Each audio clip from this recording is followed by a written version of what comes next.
మాధవ్ గాయత్రికి పెళ్లి చేసుకుని తీసుకువచ్చి తాయారికి ఊహించని షాక్ ఇచ్చిన మహాలక్ష్మి నిజంగానే గాయత్రిని మాధవ్ని ఒకటి చేయబోతున్న మహాలక్ష్మి అసలు ఏం జరిగింది అనేది ఈ వీడియోలో తెలుసుకుందాం.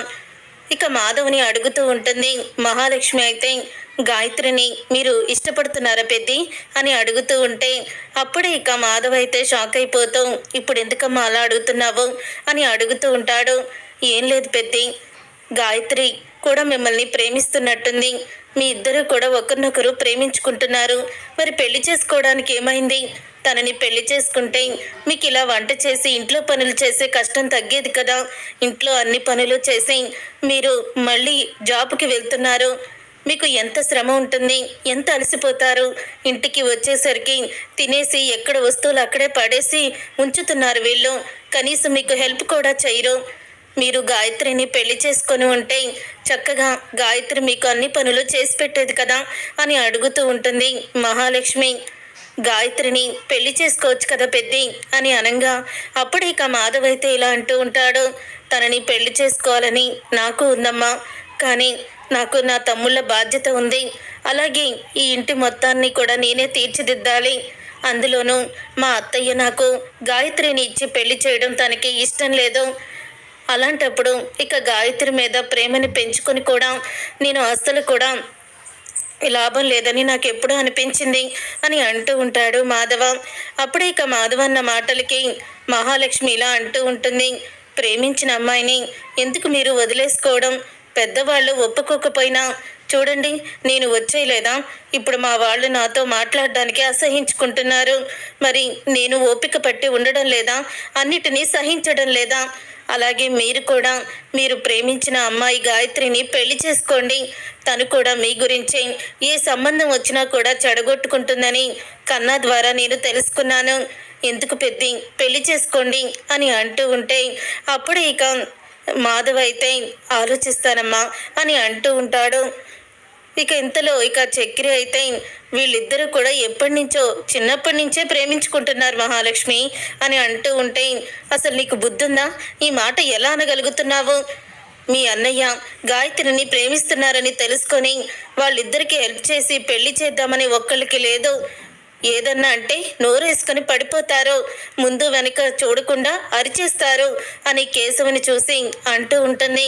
నువ్వెవరిని చూసి అంటున్నావో నాకు అర్థమైందిలే వదినా అని అంటూ ఉంటాడు కన్నా. అయితే తర్వాత ఇక ఉదయం అవుతుంది. ఉదయం అవ్వంగానే ఇక నిద్ర లేచి తలంటు స్నానం చేసి గుమ్మం దగ్గర ముగ్గు పెట్టి పూజ చేస్తూ ఉంటుంది మహాలక్ష్మి. ఇక ఇంట్లో పూజ చేస్తూ అలా గంట కొడుతూ సాంబ్రాణి ధూపం ఇవన్నీ చూసి మాధవ్ అయితే నిజంగా ఈ ఇల్లు ఈరోజు దేవాలయంలా ఉందమ్మా. ఎన్ని రోజులైందో నేను ఇలా ఇల్లు ఉండాలని అనుకొని అని అంటూ ఉంటాడు. అప్పుడు ఇక కన్నా అయితే అలా చూస్తూ ఉండిపోతాడు. కన్నా దగ్గరికి వెళ్ళి ఇక హారతి ఇస్తూ ఉంటుంది మహాలక్ష్మి. హారతి తీసుకో కన్నా అని అంటూ ఉంటే ఇక కన్నా అయితే చాలా ఏడుస్తాడు. ఇక అలా ఏడవడం చూసి అప్పుడు ఇక మాధవ్ అయితే రే ఏమైందిరా, ఎందుకు ఏడుస్తున్నావు అని అడుగుతూ ఉంటే అమ్మ గుర్తుకొచ్చింది. ఒకవేళ అమ్మే మనకి ఉండుంటే అమ్మ కూడా ఇలాగే పూజ చేసి ఇంట్లో పనులు చేసి ముగ్గు వేసి ఇలాగే చేసేది కదా అన్నయ్య. నేను అమ్మని చూడలేదు, అమ్మ ఎలా ఉంటుందో కూడా నాకు తెలియదు. కానీ ఇప్పుడు మహాలక్ష్మి వదిన్ని చూస్తుంటే అమ్మని చూసినట్టే ఉంది. అందుకని నేను వదిన్ని ఇక వదిన అని పిల్లను, వదినమ్మ అంటాను అని అంటూ ఉంటాడు కన్నా. ఇక కన్నాని పట్టుకొని ఇక అందరూ కూడా చాలా ఎమోషనల్ అవుతారు. అప్పుడు ఇక మహాలక్ష్మి అయితే తను కూడా చాలా హ్యాపీగా ఫీల్ అవుతుంది. తర్వాత ఇక ఒకరోజు గాయత్రి అయితే మాధవ దగ్గరికి వస్తుంది. రేపు నాకు పెళ్లి చూపులు అలాగే నిశ్చితార్థం కూడా మా అమ్మ చేసేస్తానంటుంది. ఇన్ని రోజులు కూడా పెళ్లిని ఎలాగైనా ఆపాను, ఇక నా వల్ల కాదు, మన ఇద్దరం వెళ్ళిపోయి పెళ్లి చేసుకుందాము అని గాయత్రి అంటూ ఉంటుంది. వద్దు గాయత్రి, మీ అమ్మ చూసిన సంబంధమే పెళ్లి చేసుకో అని మాధవ్ అంటూ ఉంటాడు. అప్పుడు అది విని గాయత్రి అయితే నేను భర్తగా అనుకున్నది నిన్నే, జీవితంలో నిన్నే పెళ్లి చేసుకునేది. ఇంకెవ్వరిని కూడా నేను భర్తగా ఊహించుకోలేను. ఒకవేళ ఊహించుకోవాల్సిన పరిస్థితి వస్తే అప్పుడు నా చావే తప్ప పెళ్లి అవ్వదు అని అంటూ వెళ్ళిపోతుంది గాయత్రి.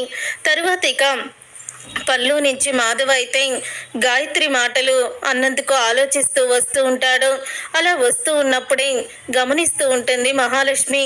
పెద్ది, ఏమైంది, ఎందుకు అలా ఉన్నారు అని అంటూ ఉంటే, ఏం లేదమ్మా అని అంటూ ఉంటాడు. లేదు, మీరు నా దగ్గర ఏదో దాచిపెడుతున్నారు, చెప్పండి పెద్ది, మన ఇద్దరం క్లోజ్ ఫ్రెండ్స్ కదా, మీరు చెప్పండి అని అంటూ అడుగుతూ ఉంటుంది మహాలక్ష్మి. అప్పుడే గాయత్రి నా దగ్గరికి వచ్చిందమ్మా. రేపు వాళ్ళమ్మ పెళ్లి చూపులు అలాగే నిశ్చితార్థం కూడా చేస్తుందంట.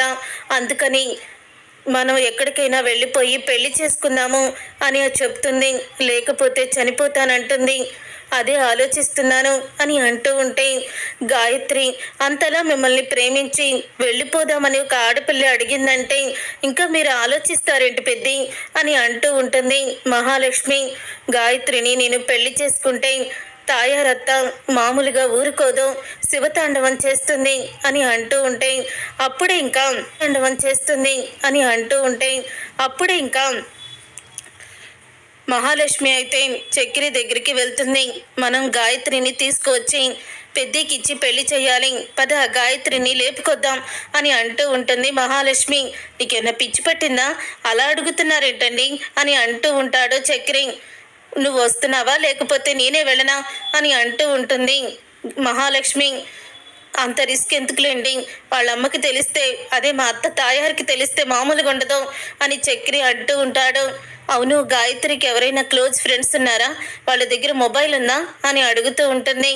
మొబైల్ ఉంది అని అనగానే, సరే ఒకసారి ఫోన్ చెయ్యి అని అంటూ ఉంటుంది మహాలక్ష్మి. నేను రేవతి చక్రిని మాట్లాడుతున్నాను, ఒకసారి గాయత్రికి ఫోన్ ఇవ్వు అని అంటూ ఉంటాడు. అప్పుడు ఇక రేవతి అయితే గాయత్రికి సైలెంట్గా ఫోన్ ఇస్తుంది. ఇక మహాలక్ష్మి మాట్లాడుతూ, నేను మహాలక్ష్మినండి అని అంటూ ఉంటుంది గాయత్రితో.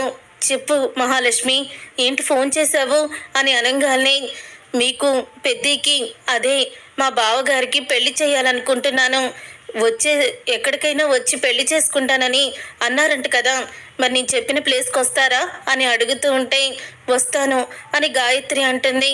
ఎక్కడికి రావాలి, ఇంకెక్కడికి, మన ఇంటికి వచ్చేయండి అని అంటూ ఉంటుంది మహాలక్ష్మి.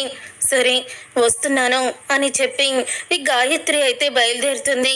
ఎక్కడికి వెళ్తున్నావు అని అంటూ ఉంటే, ఇప్పుడే వస్తాను, గుడికి వెళ్ళొస్తాను అని అంటూ ఉంటుంది గాయత్రి. అప్పుడే ఇక తాయారు కూడా గుడికి అనుకుంటుంది. గాయత్రి ఇక వచ్చేస్తుంది ఇంటికైతే. అప్పుడే మాధవ్ అయితే, నువ్వేంటి ఇప్పుడు వచ్చావు అని అడుగుతూ ఉంటాడు. నేనే పెద్ది, తన మెళ్ళో ఇదిగో ఈ పసుపు కొమ్ము తాడు కట్టండి అని అడుగుతూ ఉంటుంది. వద్దమ్మా వద్దు అని అనగానే, మీరు కట్టండి పెద్ది అని అంటూ ఉంటుంది మహాలక్ష్మి. ఇక మహాలక్ష్మి మాట కాదనలేక గాయత్రి మెడలో తాళి కట్టేస్తాడు మాధవ్ అయితే. ఇక ఇంట్లోనే పెళ్ళైతే జరిగిపోతుంది. అప్పుడే అది చూసిన నారాయణ, రే ఏం చేస్తున్నావురా అని అంటూ ఉంటే, ఏం చేయట్లేదు, గాయత్రిని పెళ్లి చేసుకున్నారు, చిన్నప్పుడు మీరు అనుకున్నదే కదా, ఇప్పుడు వీళ్ళమ్మ వస్తుంది, వీళ్ళమ్మకి మీరందరూ కూడా సమాధానం చెప్పాలి అని అంటూ ఉంటే, ఇంతలో ఇక తాయారు అయితే వస్తుంది. తాయారు రావడం మ్యాటర్ తెలుసుకొని పోలీసులతో వస్తుంది. చూడండి ఇన్స్పెక్టర్, నా కూతురికి మాయ మాటలు చెప్పి తన మెడలో తాళి కట్టాడు దుర్మార్గుడు అని అంటూ ఉంటే, ఎవరు దుర్మార్గుడు, మా పెద్ది మనస్ఫూర్తిగా ప్రేమించి పెళ్లి చేసుకున్నారు ఇన్స్పెక్టర్, వాళ్ళిద్దరూ మేజర్స్, వాళ్ళ ఇష్ట ప్రకారమే పెళ్లి చేసుకున్నారు అని అంటూ ఉంటుంది. మహాలక్ష్మి అయితే, ఏమ్మా నీ ఇష్ట ప్రకారమే అతన్ని పెళ్లి చేసుకున్నావా అని అడుగుతూ ఉంటాడు ఇన్స్పెక్టర్ అయితే గాయత్రిని. అవును, నా ఇష్ట ప్రకారమే నేను మా బావని పెళ్లి చేసుకున్నాను. మా అమ్మ నన్ను వేరే వాళ్ళకి ఇచ్చి నా గొంతు కొయ్యాలని చూసింది. ముందు మా అమ్మని అరెస్ట్ చేయండి గాయత్రి అయితే నిన్ను అని కొట్టబోతూ ఉంటుంది తాయారు. అప్పుడు ఇక అందరూ కూడా, మా వదిన మీద చెయ్యెత్తావంటే అని కన్నా, కేశవ నా భార్య మీద చెయ్యెత్తావంటే అని చక్రి, ఇన్ని రోజులు నువ్వెన్ని మాటలన్నా పడుతూ వచ్చావత్తా, మా ఇంటి మహాలక్ష్మి మీద చెయ్యెత్తావంటే మాత్రం మర్యాదగా ఉండదు అని ఇక మాధవ అందరూ కూడా తిరగబడతారు. ఒక్కసారి తాయారు షాక్ అయిపోతూ ఉంటుంది. చూసారుగా ఫ్రెండ్స్, రాబోయే కథలో ఖచ్చితంగా ఇలాగే జరగబోతుంది. మరి ఇలాగే జరగాలని మీరైతే కోరుకుంటున్నారా?